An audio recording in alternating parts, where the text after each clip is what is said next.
Vloga oceanov pri vremenu in podnebju. Na vreme in podnebje ne vpliva samo ozračje. Pomemben del podnebnega sistema sestavljajo oceani. Ti pokrivajo okrog 70% zemljenega površja. So glavni dejavnik vremena in podnebja, igrajo pa tudi osrednjo vlogo pri podnebnih spremembah. Oceani vplivajo na vreme in podnebje s shranjevanjem energije sončnega sevanja, prenosom toplote in vlage po zemeljski obli, ter imajo vlogo pri nastajanju večjih vremenskih sistemov. Oceani absorbirajo večino toplote sonca, še posebej v tropskih vodah v bližini ekvatorja. Zato so velikanski shranjevalnik toplote. Nekaj toplote absorbira tudi kopno, nekaj pa je ohranja ozračje, saj bi se brez njega po sončnem zahodu hitro izgubila v vesolje. Oceani pa niso samo shranjevalnik toplote, ampak sodelujejo tudi pri njenem prenosu. Izven tropskih območij poganjajo vremenske sisteme v veliki meri oceanski tokovi. Ti nastanejo predvsem zaradi vetrov, delno pa tudi zaradi razlik v temperaturi in slanosti oceanske vode, vrtenja zemlje in plimovanja. Oceanski tokovi prenašajo toplo vodo in padavine z območij okrog ekvatorja proti zemeljskim poloma in hladno vodo od polov spet nazaj proti tropom. Regulirajo globalno podnebje in izenačujejo neenakomerno porazdelitev sončnega sevanja, ki doseže Zemljo. Brez teh tokov bi bilo lokalno podnebje veliko bolj ekstremno, zelo vroče v bližini ekvatorja in še bolj ledeno proti polom. Oceani sodelujejo pri prenosu vlage. Voda v oceanih nenehno izhlapeva, vpliva na temperaturo in povečuje vlažnost okoliškega zraka. Pri tem nastajajo padavine in viharji. Skoraj vse padavine na kopnem izvirajo iz morja. Posebno deževni so tropi, ker sta absorpcija toplote in izhlapevanje vode tam največja. Velikanska energija, ujeta v oceanih, sproža nastanek najmočnejših in najbolj uničevalnih viharjev ter ekstremnih vremenskih dogodkov. Oceani pa vplivajo tudi na podnebje. Ker se ogrevajo in hladijo počasneje od ozračja, je podnebje ob obali milejše od tistega v notranjosti kontinentov. Ima manj temperaturnih rekordov. Izhlapevanje vode, predvsem v tropih, povzroča večino padavinskih oblakov.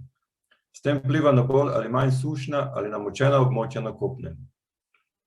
Prek 90% toplote, ujete na Zemlji zaradi človekovih izpustov toplogrednih plinov, je shranjena v oceanih. Samo okrog 2,3% je greje ozračje. Preostanek tali sneg in led ter ogreva kopno. Ozračje se zaradi tega ogreva počasneje, kot bi se brez oceanov. Segrevanje oceanov pa samo odlaga učinek podnebnih sprememb. To je tudi eden od razlogov, da bi se ozračje še naprej segrevalo, četudi bi takoj prenehali z izpusti toplogrednih plinov.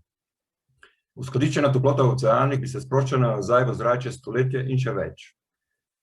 Toplota, ki jo vpijejo oceani, vpliva na dviganje gladine morij zaradi temperaturnega raztezanja vode, pomanjkanje kisika v vodah, taljenja morskega ledu, beljenje koral in ostalo morskemu življenju negostoljubno okolje. Oceani so se začeli opazneje ogrevati od leta 1998.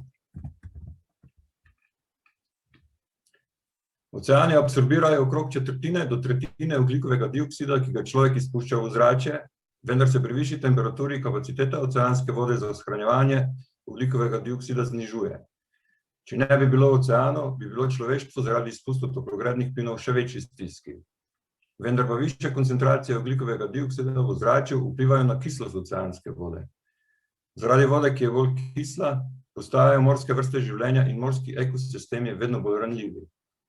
Kislost oceanov ovira morsko življenje, kot so na primer korale, plankton in školjke pri izgradnji njihovih lupin oziroma skeletne strukture. Prav tako poveča fiziološki stres nekaterih vrst zaradi oviranja dihanja in reprodukcije ter zmanjšuje rast in sposobnost preživetja v začetnih življenjskih ciklih nekaterih vrst. Čeprav obstaja morski led samo v bližini polov, ima vseeno velik vpliv na podnebje. Svetla bleščeča površina ledu na polih odbija velik del sončnih žarkov nazaj v vesolje. S tem se prepreči delna absorpcija v oceanih. Ko višje temperature zraka in morja postopoma talijo morski led na Arktiki, se manj sončne energije odbija nazaj v vesolje. Več se absorbira na temni morski površini, zaradi česar se temperatura oceanov tam dviguje. Višje temperature zavirajo rast ledu jeseni in pozimi, Led pa se tudi tali prej spomladi. Temnejše vode oceanov so zaradi tega dlje časa izpostavljene sončnim žarkom. Dobimo pozitivno povratno zanko, zaradi katere se temperatura ozračja in oceanov še naprej viša. To je tudi vzrok, da največji dvig temperature zraka opažamo ravno na območju Arktike.